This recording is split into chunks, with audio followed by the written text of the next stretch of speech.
नमस्कार, मैं रंजीत कुमार।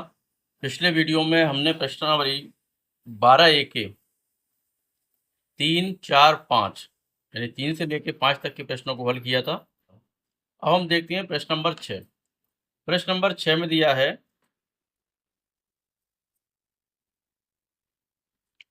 कोई तंबू एक बेलन के आकार का है जिस पर एक शंकु अध्यारोपित है। यानी एक जो कोई तंबू है वो किस आकार का है? बेलन के आकार का तंबू है और इस पर एक शंकु अध्यारोपित है।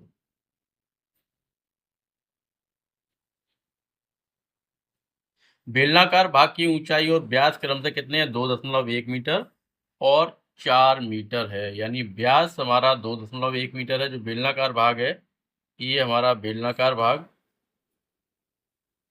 ये बेलनाकार भाग, इसकी जो ऊंचाई है वो 2.1 मीटर है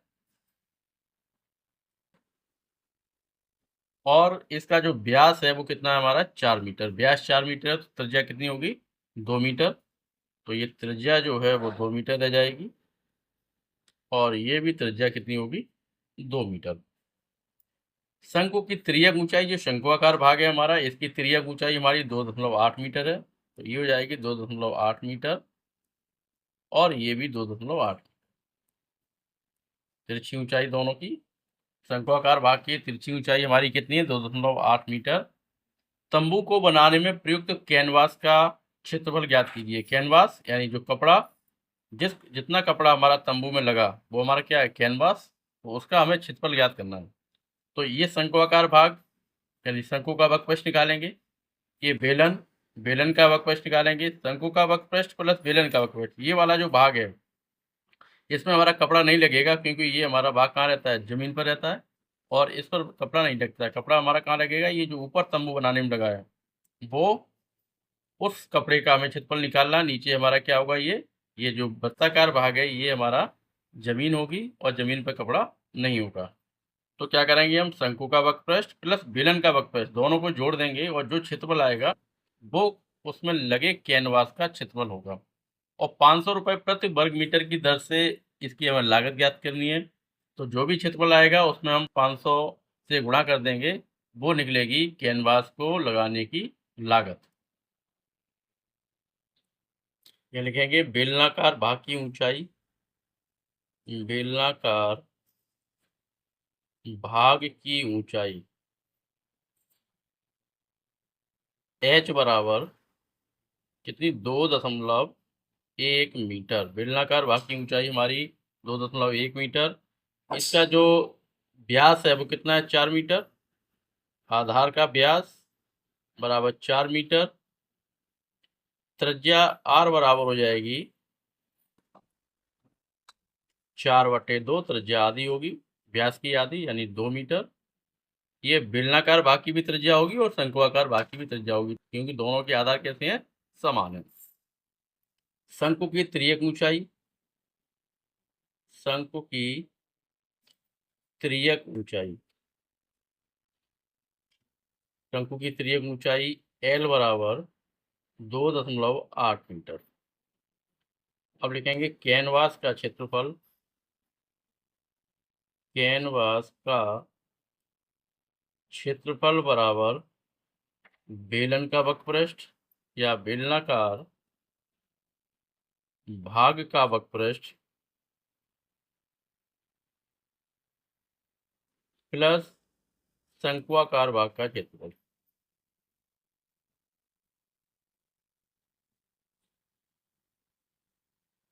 बेलनाकार भाग का वक्रपृष्ठ निकालेंगे, बेलन का वक्रपृष्ठ और शंक्वाकार वक्रपृष्ठ दोनों को जोड़ देंगे, वो आएगा हमारा कैनवास का क्षेत्रफल।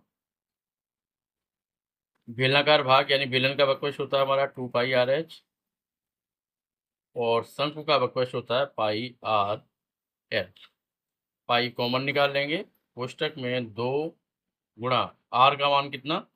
2 और गुणा बेलन की ऊंचाई कितनी? 2.1 प्लस r का मान 2 और गुणा l का मान 2.8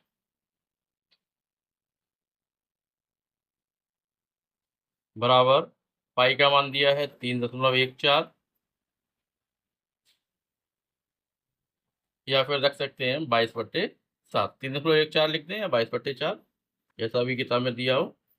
तो 22/7 कोष्टक में ही हो जाएगा, 2 दूनी 4, 21 चौक 84, यानी 8.4 प्लस 5.6, दोनों को जोड़ देंगे तो 22/7 गुणा 6 और 4 10 की 0, 8 5 13 और 1 14, 7 से 14 कट जाएगा 2 बार, तो ये आएगा 22 दूनी 44 वर्ग मीटर। यानी शंकुआकार, यानी जो तंबू हमारा बनेगा उसमें जो कपड़ा लगेगा, कैनवास लगेगा, उसका क्षेत्रफल कितना आएगा? 44 वर्ग मीटर। अब 1 वर्ग मीटर की लागत कितनी है? 500 रुपये। तो हमारा जो टोटल कपड़ा लगा उसकी लागत कितनी होगी, वो हम क्या करेंगे, 500 का इसमें गुणा कर देंगे। तो यहाँ लिखेंगे 1 वर्ग मीटर कपड़े की लागत या कैनवास की लागत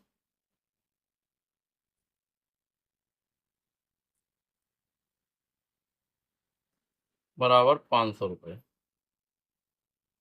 तो 44 वर्ग मीटर की लागत क्या होगी, ज़्यादा हो जाएगी, तो 500 में 44 का गुणा कर देंगे, किया जाएगा 5 चौक 20, 5 चौक 20 और 2 22, कितना आएगा? 22,000 रुपये। तो कैनवास की जो कुल लागत आई वो हमारी कितनी आई? 22,000 रुपये।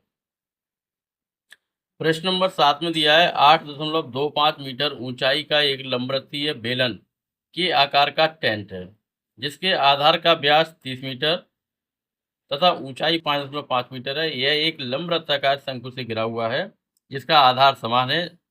रुपये 45 वर्ग मीटर की दर से लगने वाले कैनवास का खर्च ज्ञात कीजिए। ये प्रश्न नंबर बिल्कुल 6 की तरह है, जैसे हमारा सेम प्रश्न नंबर 6 था उसी तरह से 7। ये हमारा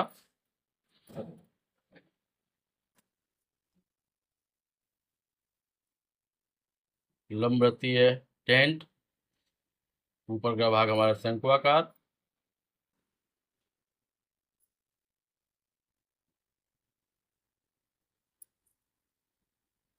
इसकी पूरी जो ऊंचाई है वो कितनी है हमारी? 8.25 मीटर।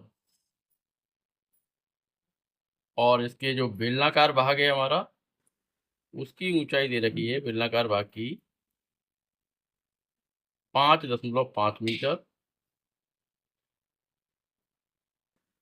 त्रिज्या, व्यास 30 मीटर है, तो त्रिज्या कितनी होगी? 15 मीटर। शंक्वाकार भाग की भी त्रिज्या 15 मीटर और बेलनाकार भाग की भी त्रिज्या कितनी होगी? 15 मीटर, क्योंकि बेलन के ऊपर ही हमारा शंक्वाकार भाग है, उस पर अध्यारोपित है।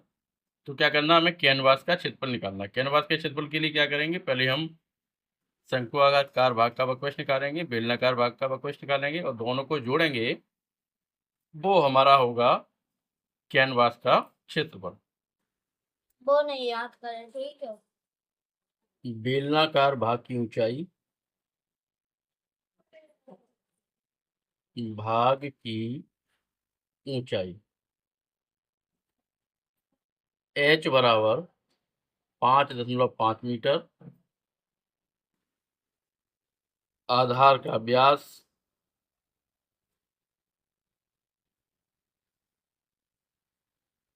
बराबर 30 मीटर, तो त्रिज्या r बराबर,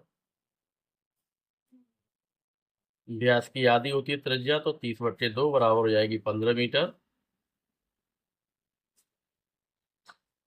और पूरा जो हमारा टेंट है उसकी ऊंचाई कितनी है? 8.25 मीटर। इसमें से हम 5.5 मीटर घटाएंगे तो निकल आएगी हमारी शंकु की ऊंचाई। अब लिखेंगे टेंट की ऊंचाई, पूरे टेंट की ऊंचाई, पूरे टेंट की ऊंचाई हमारी है 8.25 मीटर।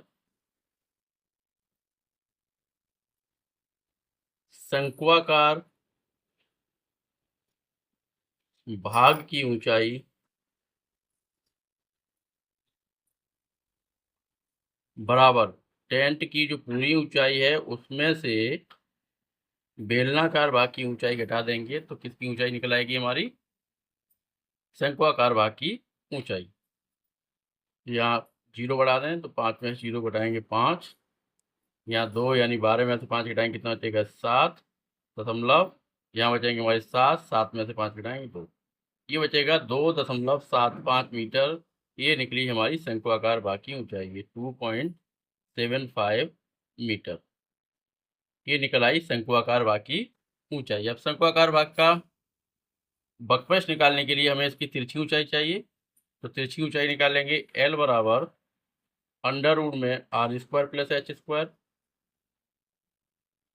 बराबर अंडर रूट में आर का मान कितना है हमारा 15, 15 का वर्ग प्लस एच का मान 2.75 का वर्ग बराबर हो जाएगा 15 का वर्ग 225 और प्लस 2.75 का वर्ग होगा 7.56।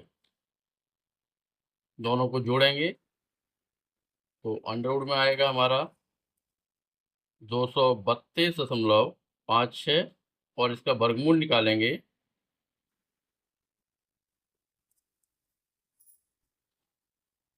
वर्गमूल निकालने पर आएगा हमारा 15.25 मीटर। ये निकली हमारी तिरछी ऊंचाई, ये वाली 15.25 मीटर और ये भी 15.25 मीटर।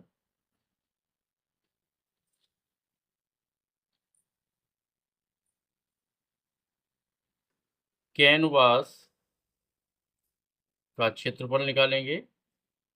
कैनवास का क्षेत्रफल बराबर शंकु का वक्रपृष्ठ या शंक्वाकार भाग का वक्रपृष्ठ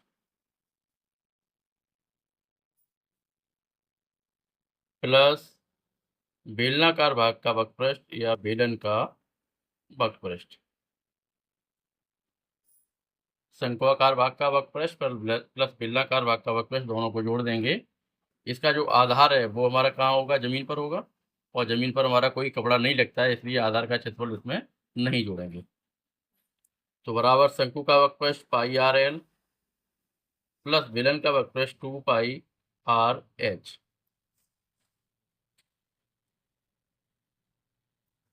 बराबर पाई आर कॉमन निकाल लेंगे, कोष्टक बचेगा एल प्लस 2h।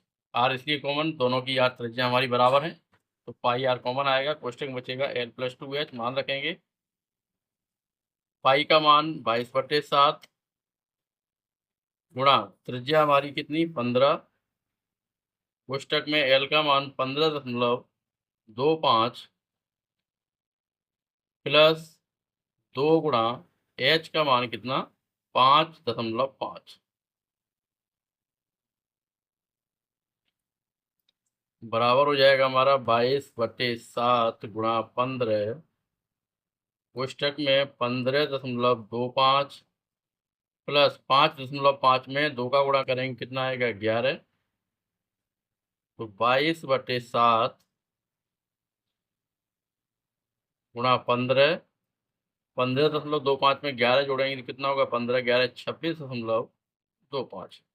इसको गुणा करके जब हल करेंगे तो हल करके आएगा 123 यानी 1237.5 वर्ग मीटर। जो कैनवास का क्षेत्रफल निकला हमारा यानी लगे कपड़े का जो क्षेत्रफल निकला वो कितना निकला हमारा 1237.5 वर्ग मीटर। जबकि 1 वर्ग मीटर की लागत कितनी है हमारी 45 रुपये। तो यहाँ लिखेंगे कैनवास की लागत बराबर 1237.5 में 45 का गुणा कर देंगे, क्योंकि 1 वर्ग मीटर की लागत हमारी 45 रुपये है तो 1237.5 की लागत कितनी होगी उसमें क्या करेंगे 45 का गुणा करेंगे। गुणा करके ये आएगा 55,687.5 रुपये यानी 55,687 रुपये 687.5 रुपये। कितने रुपए का हमारा क्या लगेगा इसमें कैनवास लगेगा। कैनवास को लगवाने का खर्च आएगा 55,687.5 रुपये। प्रश्न नंबर 8 में दिया है लकड़ी का एक खिलौना रॉकेट एक शंकु के आकार का है, एक बेलनाकार अध्यारोपित है। इस पर क्या है, एक बेलन पर अध्यारोपित है। संपूर्ण रॉकेट की ऊंचाई 26 सेंटीमीटर, जबकि शंक्वाकार भाग की ऊंचाई कितनी है? 6 सेंटीमीटर। शंक्वाकार भाग के आधार का व्यास 5 सेंटीमीटर तथा बेलन के आधार का व्यास 3 सेंटीमीटर है। यदि शंक्वाकार भाग पर नारंगी रंग और बेलनाकार भाग पर पीला रंग किया जाना है तो प्रति रंग द्वारा रॉकेट के रंगे जाने वाले भाग का क्षेत्रफल ज्ञात कीजिए। यानी शंक्वाकार भाग को जितने पर भी हमें रंग करना है उसका क्षेत्रफल निकालना है, और बेलनाकार भाग पर जितने पर रंग करना है उसका क्षेत्रफल निकालना है। ये हमारा रॉकेट है।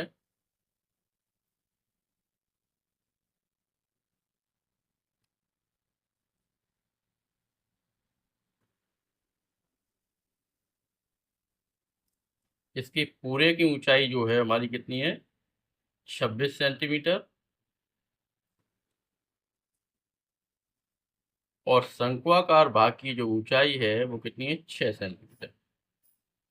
शंक्वाकार भाग की ऊंचाई 6 सेंटीमीटर, पूरे की ऊंचाई कितनी है? 26। तो बेलनाकार जो भाग है वो उसकी ऊंचाई कितनी रह जाएगी? 20 सेंटीमीटर। बेलनाकार भाग की ऊंचाई रह जाएगी 20 सेंटीमीटर, जबकि शंक्वाकार भाग का जो आधार का व्यास है ये पूरा कितना है? 5। तो इसकी जो त्रिज्या बचेगी वो कितनी बचेगी? 5/2। और बेलनाकार भाग का जो व्यास है वो कितना है? 3 है। तो इसकी जो त्रिज्या होगी वो कितनी होगी? 3/2। तो यहाँ लिख देंगे बेलनाकार भाग की ऊंचाई बराबर 26 में से कितना घटा देंगे? 6, बराबर आएगा 20 सेंटीमीटर। पूरी ऊंचाई हमारी 26, शंकु की ऊंचाई कितनी? 6। तो बेलन की ऊंचाई कितनी? 20 सेंटीमीटर। और शंक्वाकार भाग की ऊंचाई, शंक्वाकार भाग की ऊंचाई बराबर 6 सेंटीमीटर।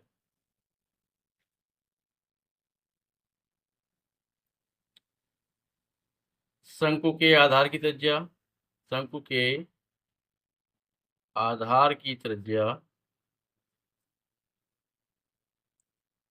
बराबर 5/2 सेंटीमीटर। व्यास 5/, व्यास कितना है? 5 है। तो त्रिज्या कितनी होगी? 5/2 सेंटीमीटर।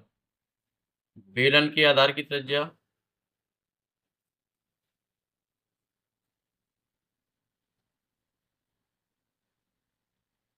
बराबर 3/2। बेलन का जो व्यास है वो कितना है? 3 सेंटीमीटर है बेलन के आधार का। तो त्रिज्या हमारी कितनी होगी? उसकी आधी हो जाएगी। तो बेलन के आधार की जो त्रिज्या है वो कितनी होगी? 3/2 सेंटीमीटर। अब हमें क्या निकालना है? इसका वक्रपृष्ठ निकालना है। और वक्रपृष्ठ निकालने के लिए शंकु का हमें क्या चाहिए? तिरछी ऊंचाई। तो एल बराबर सूत्र लगाएंगे अंडर रूट में r² + h²। अंडर रूट में आर का मान कितना हमारा? 5/2।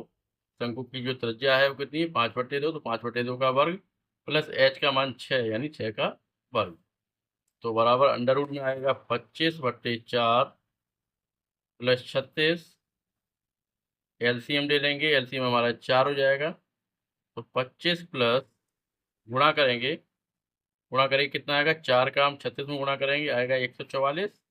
144 और 25 कितना हुआ? 169/4। और 169 का वर्गमूल 13। तो एल का मान कितना आया? 13/2 सेंटीमीटर, यानी तिरछी ऊंचाई कितनी आई? 13/2। अब लिखेंगे शंक्वाकार शंक्वाकार भाग का क्षेत्रफल। शंक्वाकार भाग का क्षेत्रफल यानी शंक्वाकार भाग का क्षेत्रफल कौन सा? जिस पर हमें रंग करना है, कितना कलर करना हो, यानी नारंगी कलर करना है। तो कितने रंग पर हमें नारंगी कलर करना है वो निकालना है। तो उसमें ये ध्यान रखना है कि शंकु का वक्रपृष्ठ, ये हमारा क्या होगा? शंकु का वक्रपृष्ठ और आधार का क्षेत्रफल। लेकिन आधार का क्षेत्रफल इसमें क्या है? जो आधार है हमारा वो ये वाला इतना हिस्सा, वो हमारा किससे ढका हुआ है? बेलन के आधार से। सिर्फ ये हिस्सा जो बचेगा उस पर कलर होगा, इधर का ये हिस्सा और इधर का ये हिस्सा। तो क्या करेंगे हम, शंकु का वक्रपृष्ठ लिखेंगे प्लस शंकु के आधार का क्षेत्रफल, और उसमें से ये वाला जो बेलन का आधार भाग है वो उसे ढका हुआ है, उसे क्या कर देंगे, घटा देंगे। तो हम यहाँ लिखेंगे शंकु का वक्रपृष्ठ यानी पाई आर एल प्लस शंकु के आधार का क्षेत्रफल यानी पाई आर स्क्वायर। इसकी त्रिज्या को हम कैपिटल आर मान लेते हैं शंकु की, और इसकी को मान लेते हैं स्मॉल। तो pi capital R square minus बेलन का जो आधार है वो इसमें से हम घटा देंगे यानी पाई स्मॉल आर स्क्वायर। तो शंकु के आधार में से बेलन के आधार का क्षेत्रफल घटा देंगे तो वो वाला भाग बचेगा जो हमारा ये बाहर दिख रहा है, और बाकी भाग हमारा घट जाएगा क्योंकि वो हमारा बेलन के आधार से ढका हुआ है, उस पर रंग नहीं होगा। पाई कॉमन निकाल लेंगे, कोष्टक में हो जाएगा आर, यहाँ भी हम आर की जगह कौन सा बनाएंगे, शंकु का आर यानी कैपिटल। तो R L plus R square plus minus small R square. Pi का मान हमें 3.14 दिया है तो लिखेंगे 3.14। कोष्टक में कैपिटल आर का मान 5/2 गुणा एल का मान 13/2 प्लस कैपिटल आर का मान 5/2 का वर्ग और माइनस 3/2 का वर्ग। तो बराबर हो जाएगा 3.14। कोष्टक में हो जाए 13×5 = 65/4 प्लस 25/4 माइनस 3 9/4 बराबर आ जाएगा 3.14। कोष्टक में 65/4 प्लस 25 में 9 घटाएंगे 16/4 इक्वल टू हो गया 3.14 गुणा 65 और 16 कितना हो गया 81/4। 65 गुणा 16 81/4 और उसमें 3.14 का गुणा करेंगे और 4 का भाग देंगे तो ये आएगा 63.585 वर्ग सेंटीमीटर। यानी इतने भाग पर कैसा रंग होगा, नारंगी रंग। तो यहाँ लिख देंगे 63.585 वर्ग सेंटीमीटर क्षेत्रफल पर नारंगी रंग होगा। अब हमें किसका निकालना है, पीला रंग किस पर होगा, बेलनाकार भाग पर। तो बेलन का वक्रपृष्ठ निकालेंगे।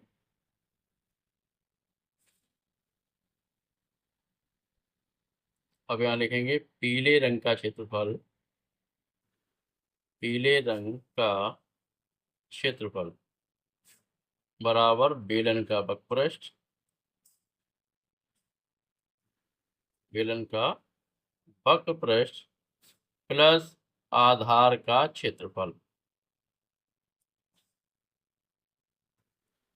बेलन का एक आधार जो नीचे है उस पर भी हमारा रंग होगा तो उसका क्षेत्रफल हम जोड़ देंगे, जबकि ऊपर वाला आधार हमारा क्या है, शंकु से ढक जाएगा तो उसे हम नहीं जोड़ेंगे। तो क्या करेंगे, बेलन का वक्रपृष्ठ लिखेंगे और एक आधार का क्षेत्रफल इसमें जोड़ेंगे। तो बेलन का वक्रपृष्ठ कितना होता है हमारा 2πRH प्लस आधार का क्षेत्रफल πr स्क्वायर।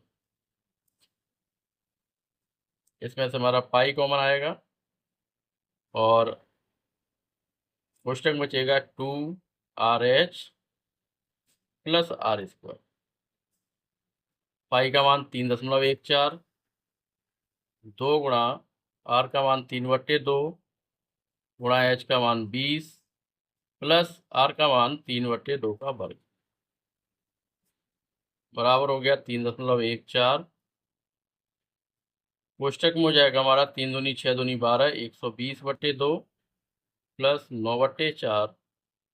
एलसीएम लेके हल करेंगे तो 3.14 एलसीएम हमारा 4 होगा, 2 का गुणा करेंगे तो 240 प्लस 9 बराबर 3.14 गुणा 249/4 गुणा करके 4 का भाग देंगे तो ये आएगा 195.465 वर्ग सेंटीमीटर।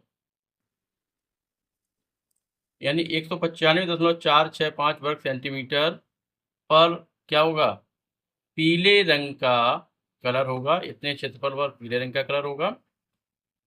और 63.585 जो क्षेत्रफल है उस पर हमारा नारंगी रंग का कलर होगा।